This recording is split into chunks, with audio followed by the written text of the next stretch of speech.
Hello everyone, my name is Chirag Patil and welcome back to my YouTube channel.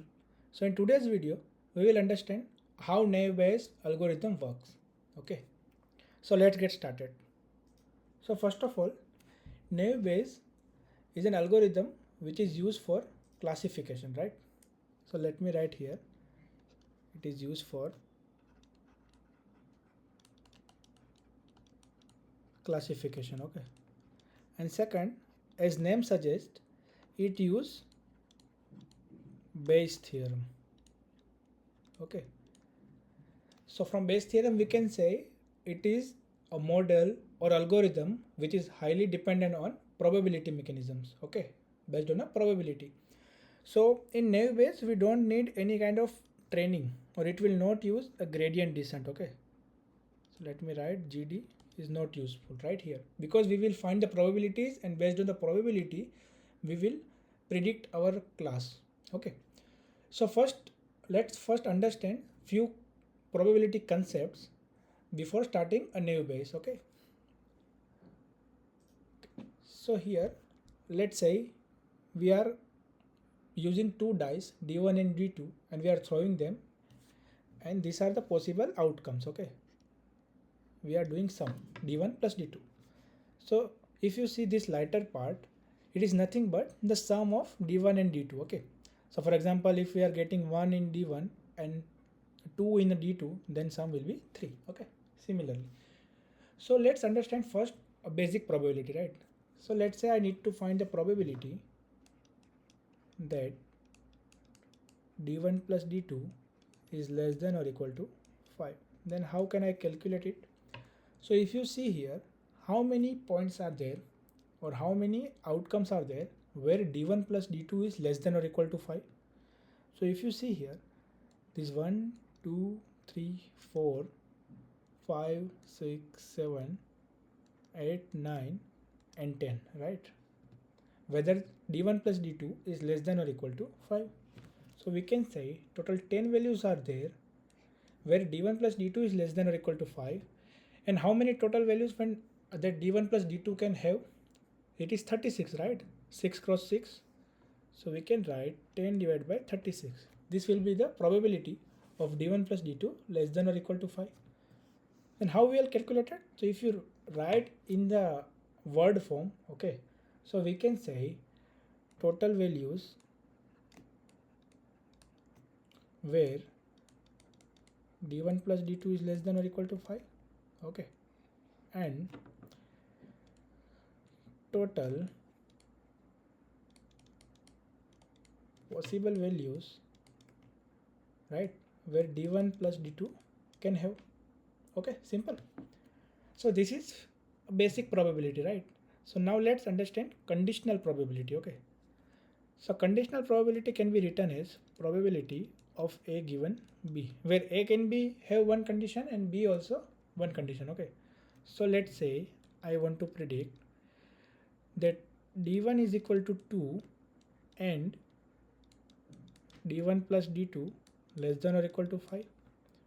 So this say next d1 has a fixed value, right? I am getting d1 is equal to 2 and I need to find the probability where d1 is equal to 2 and d1 plus d2 is less than or equal to 5. So here if you see, if you fix the d1 is equal to 2, then we have only three values, right? This one and this one. So it can be 3 divided by how many values are there where d1 plus d2 is less than or equal to 5? 10, right? We had calculated here. So it would be 10 divided by 3 divided by 10, right? So this is called conditional probability. So if we see in the wording form how to write this equation, so this will be total number of points where d1 plus d2 is less than or equal to 5 and d1 is equal to 2, right? Whether these two conditions are occurring together, right, basically. And in denominator we are writing number of points where d1 plus d2 is less than or equal to 5, right? So this is basically a conditional probability. So we had writing this conditional probability in the word form. Let's write the formula for it. Okay, so it can be, we can write it here like probability of A given B will be probability of A intersection B divided by probability of B. Okay, where probability of B cannot be 0, right? Because if probability B is equal to 0, then we will get infinite value, right? Any number is not divisible by 0. Okay, so now what this A intersection B? So this A intersection B is nothing but just a probability where event A and B both are occurring together, which we had calculated, right? That d1 plus d2 is less than or 5 and d1 is equal to 2, right? So it can be written as A intersection B, and probability of B is basic probability of event B, right? So this is the overview of conditional probability, right? Now let's understand one thing, which is independent events. Okay, independent events. So let's say we have event A and B. They can be independent if probability of A given B is equal to probability of A, same probability of B given A will be probability of B. So these two events can be called independent whether the conditional probability of P of A given B is not dependent on a B, right? So if I say any example, okay, so let's say A is the probability we will get 3 in dice 1, and B is probability we will get 6 in dice 2, right? So if you see here, so getting 3 in dice 1 has no relation with getting 6 in the dice 2, right? So it will be always the probability that we are getting 3 in the dice 1, right? If you see here, same here, we just need to calculate the probability of B in this case, right? Because they both are independent, right? So these are the few concepts which can be useful while we will derive the naive-Bayes equation. Okay, one is conditional probability and second is this independence events. Okay, so now let's understand a Bayes theorem. Okay, because naive-Bayes is highly dependent on Bayes theorem. Okay, so let me write here Bayes theorem. Okay, so I'm not explaining the Bayes theorem thoroughly, but I will just write an equation and we can prove that equation. Okay, so let's say the Bayes equation or Bayes theorem says that A given B can be written as probability of B given A into probability of A divided by probability of B. This is Bayes theorem basically. Okay, so now let's understand how the value is derived. Okay, and it is very simple and elegant algorithm. So let's start with, so we know that probability of A given B can be written as probability of A intersection B divided by probability of B, right? We had seen here, if I say here we had defined, right? Same, we can write probability, we can write probability of B given A can be written as probability of B intersection A divided by probability of A, right? Let's say this is equation 1, okay, for us. So this can be written for probability of B given A.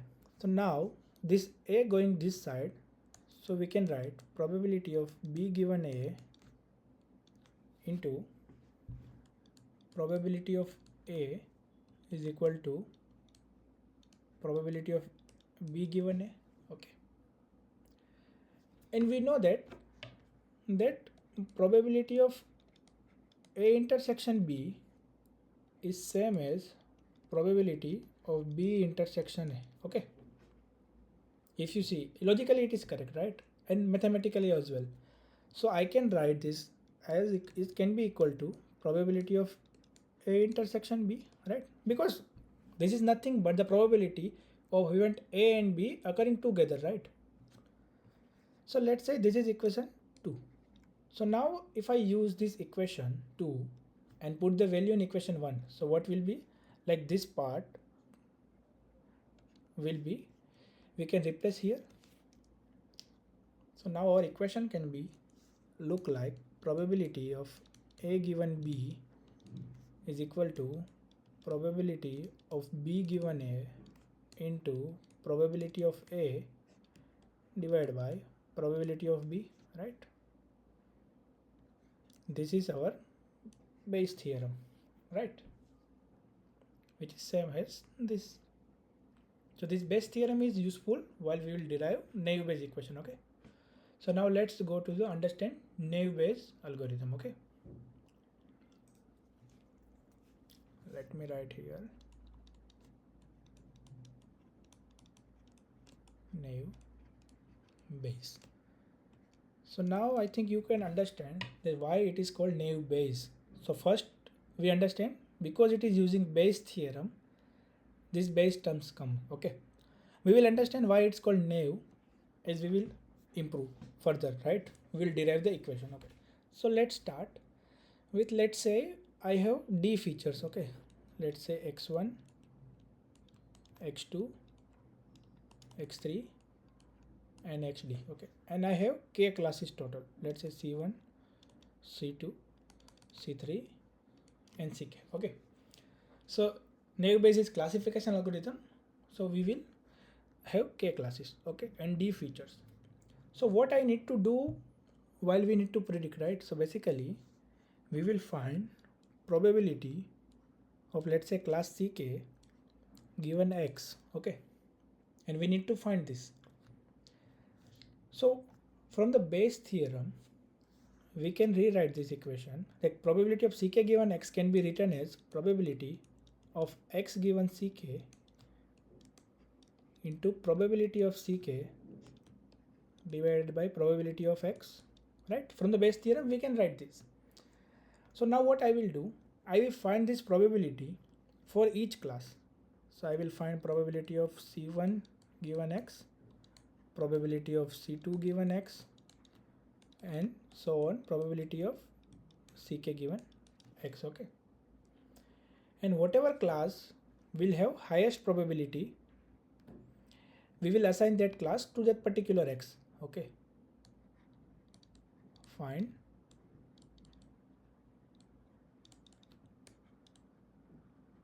Highest probability, right?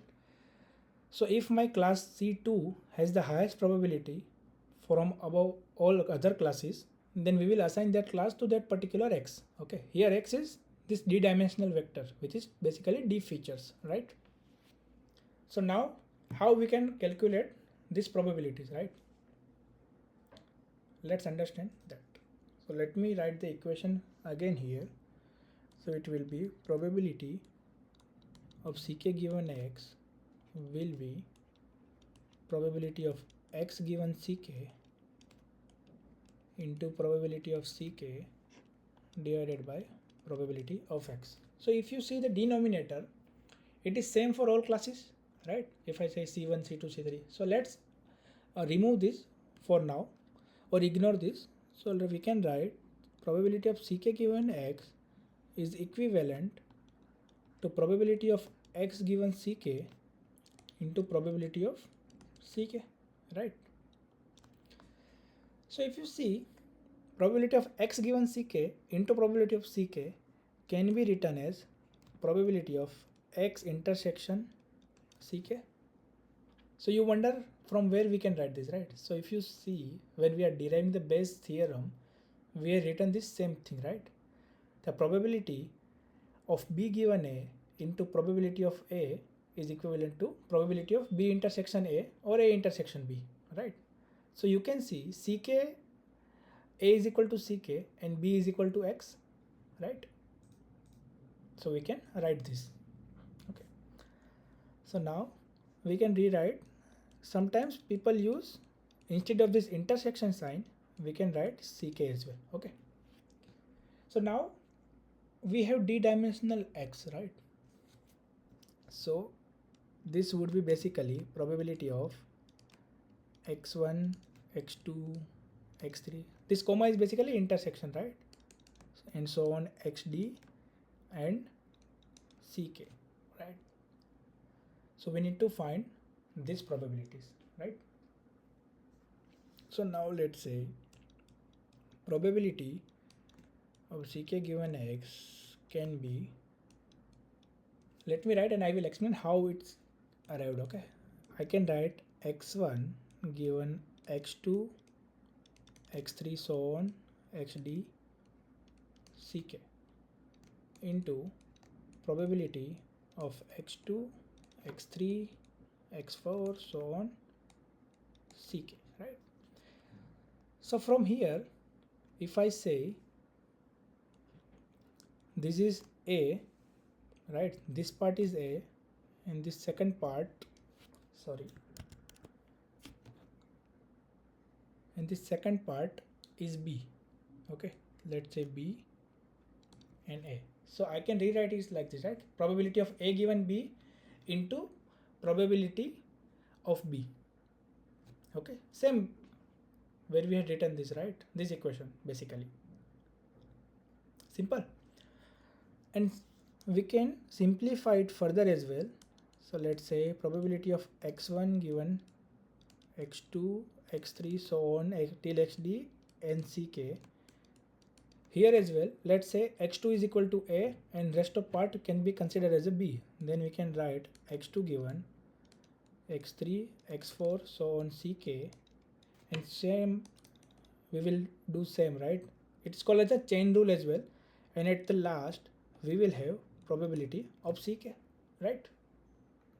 So here will be x3 given x4, x5, ck, then x4 given x5, x6, okay, same on, so on.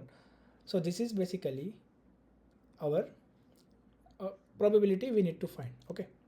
So if you see here, we are calculating a probability where x1 has some value and x2, x3, x4 and so on till xd has some particular values, right?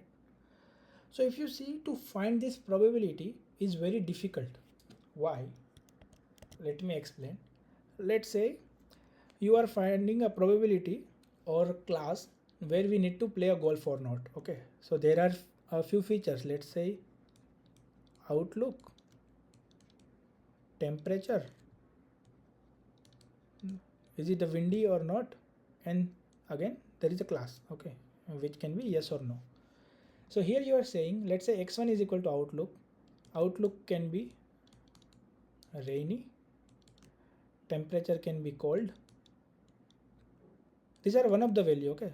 It is windy or not, let's say true, and class is equal to, let's say yes or let's say no, okay. So you are finding the probability where x1 is equal to rainy given that, or condition that x2 is equal to cold, x3 is equal to true, and ck is equal to no. So this is basically three features, right, we have. So we can find it out, but you will have in real time hundreds of features, right? So find this particular probability with this condition, it's very hard, or you can say it will has very low probability, right? So it is hard to find this probability. So to resolve this challenge, naive Bayes taking one naive assumption, okay. Now you will get why it is called naive. It is taking one naive Bayes assumption, sorry, it's taking naive assumption that all features are conditionally independent. Conditionally independent, okay. Now what does it mean that all features are conditionally independent? So we had seen in previous slide that what is mean independent event, okay. So here it is taking one assumption that all features are conditionally independent. So this term x1 given x2, x3, x4, so on and ck can be written as probability of x1 given ck, right? Because this x1 is not dependent on x2, x3, x4 and so on. So only we need to find probability of x1 given ck, right? And why it is called naive assumption, right? Because if you see in real time or real world, it is unrealistic, right? Features can be related, they are not independent. So you can say it is unrealistic assumption, right? So that's why naive Bayes called naive, and as it is using Bayes theorem, that's why it is called as a Bayes. Okay, so whole term become naive Bayes algorithm, right? So now our equation can be written as, using this conditionally independent assumption, that probability of ck given x will be equivalent to probability of x1 given ck into probability of x2 given ck, so on, probability of xd given ck into probability of ck. I can rewrite it as like this: probability of ck into product of I is equal to 1 to d probability of xi given ck, right? So this will be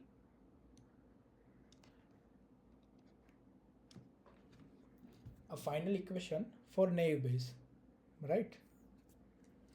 Okay, so this is basically we are finding, and this called as a prior. Okay, and these are the probability of, for each feature we are finding the probability of ck and multiplying them, right? So this is the equation which we need to find. So let me write again here and we will understand the next part. Okay, let's say probability of ck given x using naive Bayes, we can say it is probability of ck into product of I is equal to 1 to d probability of xi given ck, sorry, xi given ck, right? So this is the final equation. So now let's understand a training and testing space and time complexity, right? So if you see, while training, let me write complexity here, right? Let's say complexity. So while training, time complexity can be order of n star d star c, where d is number of feature, n is number of rows or number of data points, and c is number of class. So basically for each point and for each feature in each class, we are predicting the probability, right? So it can be n star d star c, and n is much greater than d and c. So it can be simplified as order of n, right? So if we see space complexity is nothing but d star c, because we need to store the probability of each features related to each class, right? It will be same. And for the testing, time complexity would be order of d star c, because we need to use the probability for each features, right, and for each class. So we are basically predicting the probability of each class given x, and we will find the maximum probability and assign that class to that point, right? So this will be a time and space complexity for naive Bayes. Okay, so now if you see in this equation, right, let me explain in the next page. So let's say our equation is probability of ck given x is equivalent to, sorry, it is equivalent to probability of ck into product of I is equal to 1 to d probability of xi given ck. Okay, so now let's say while we are predicting something, we find xi is equal to some value. Okay, which is not in training point.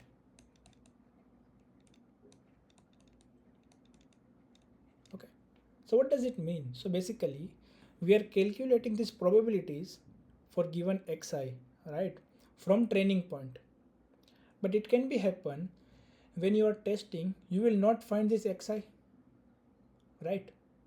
So what will be the probability for that new point to given our class, right? So first of all, if there is no point, right, so we will get the probability of that point. Let's say x1 given ck will be 0, right, simply. Then if you see, we are doing here multiplication. Okay, so if one probability becomes 0, my all probability will 0. It will lead probability of ck given x is equal to 0, right? Which we cannot do, right? Because if some new features, new, not the new features, but let's say one feature has some unknown values, right, which is not in the training point, it might be the case, then we cannot say the probability for that class using that x it is 0, right? So now you can say let's put 1, right? So we can put 1, let's say probability of x1 given ck, where x1 is not in the training point, we can provide 1. So now our issue that all probabilities become 0, it's solved. Okay, but it is logically incorrect, right?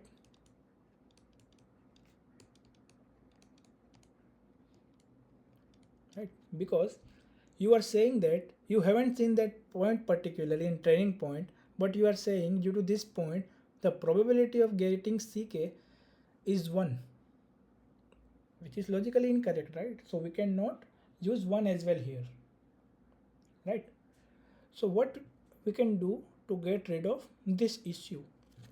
So there is one new formula for finding probability, which is we are just modifying our equation.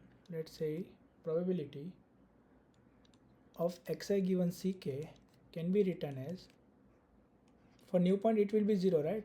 Here you can use your probability as well, but for new point we will get the 0, right? So we can write 0 plus alpha divided by n plus alpha times k.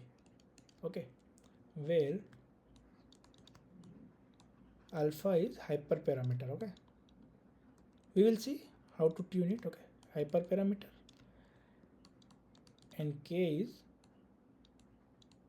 okay, let me rewrite, k is number of features and n is number of points where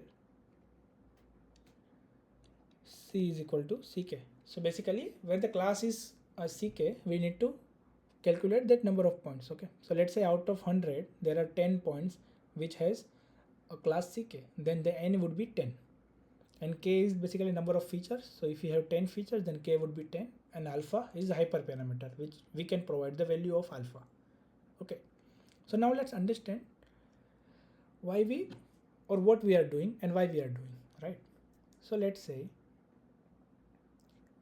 for new point this value will be 0. So we had seen that we cannot provide 0 and 1, right? Why they are incorrect.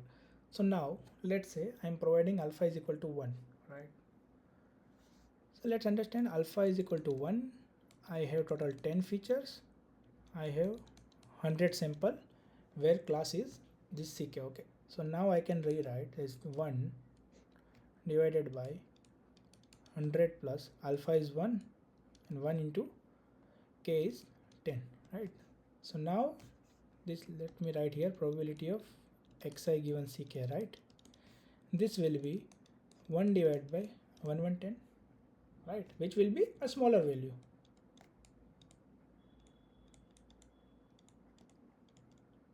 So we are passing a smaller value instead of 0 and 1, which is makes sense, right?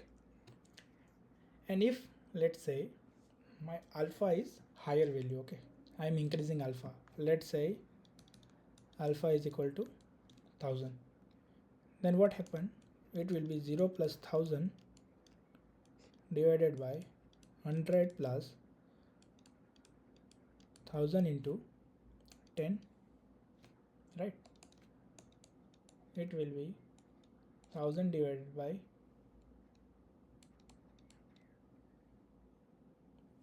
1100, right? So basically it would be 1110. Okay, no, sorry, it will be 10,000, basically 10,000 plus 100, right? So this will be going towards 0.5 if you say, right? So for that understanding, let's have a simple example. Let's say I have two features, right? Let's say k is equal to 2 and alpha is equal to 1000 and my n is equal to 100, same. So what will happen here? It can be 1000 divided by 100 plus 1000 into 2, right? So this will be 1000 divided by 2000 plus 100, right? Which will be near to 0.5, right?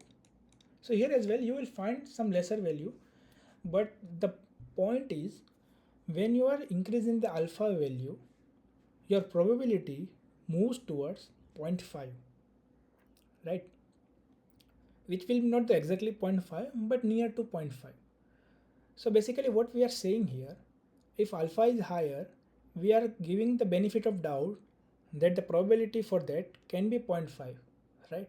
0.5, that means it can be 50-50, right? It can be class 1 or it can also be class 2, right? In the binary setting.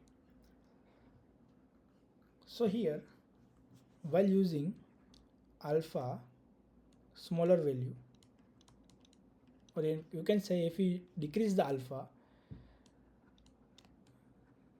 we will get rid from 0 multiplication, right?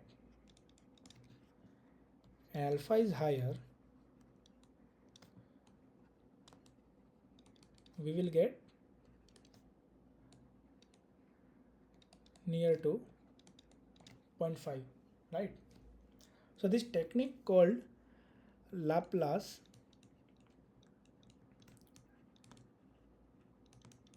Additive Smoothing. This technique is called as a Laplace Additive Smoothing. Why additive and smoothing? So if you see, we are doing addition into numerator and denominator, right? So it is additive. And why it called smoothing? So you say if we increase the alpha value, we are moving towards uniform distribution, right?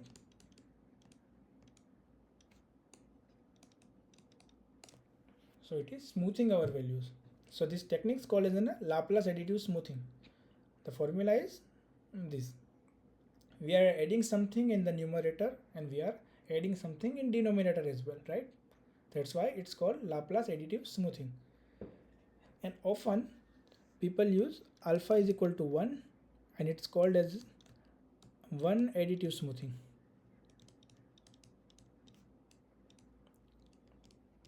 Okay, and alpha always can be greater than 0, okay, or greater or equal 0. If you provide alpha is equal to 0, that means you are not using any kind of smoothing, right? And you can use alpha as a considered as a regularizer as well, right?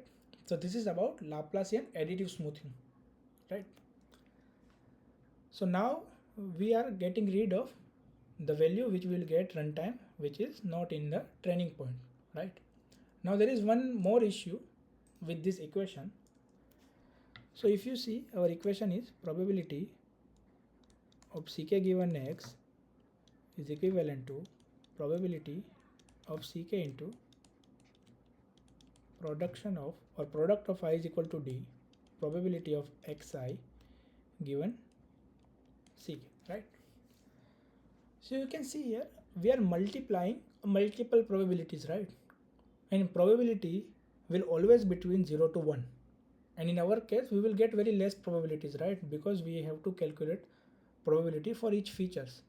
So that value can be smaller, right? So if you see, if we multiply multiple probability, right, smaller values, so let's say 0.2 into 0.3 into 0.2 into 0.1. Let's say I have just only 4 features and I found this probability for class CK, and this will be 0.0012. Okay, so this is only for of 4 features. Okay, but in real time we will find hundreds of features, right? So as I say, like, it is one of the first algorithm which is used for text classification or spam classification, right? So where we can use one hot encoding or n-grams for our text, right? So at that time we will have thousands of features, and you are multiplying thousands of smaller value which are less than 1, right? At the end you will get very smaller value, but our programming languages has some kind of limitations, right? So let's say you are using float, then it can be store 16 significant digits, right?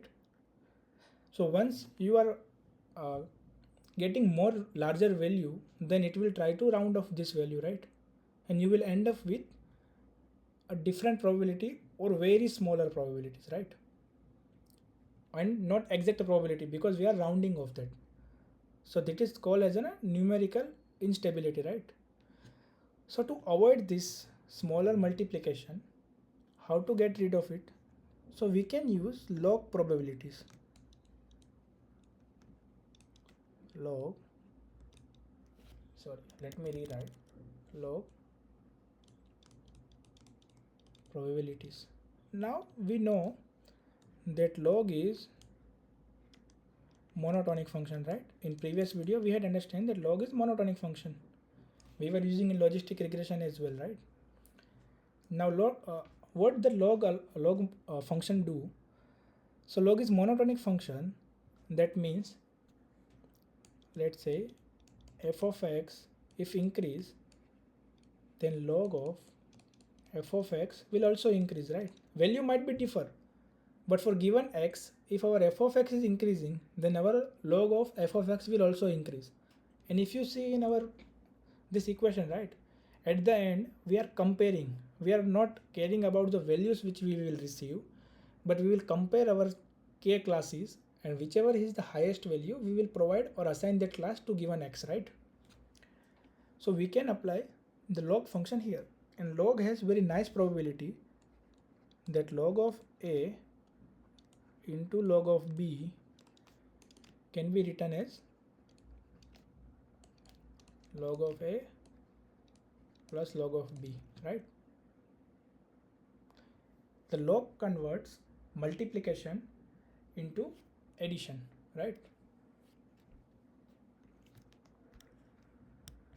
So we can write our equation, right? So it can be probability of ck given x will be equivalent to log of probability of ck into, it will be sum is equal to 1 to d probability of xi given ck, right? So now we are editing or doing addition of values, then we can read off our numerical instability, right? So we can store actual values here. It won't be that much small or larger value, right?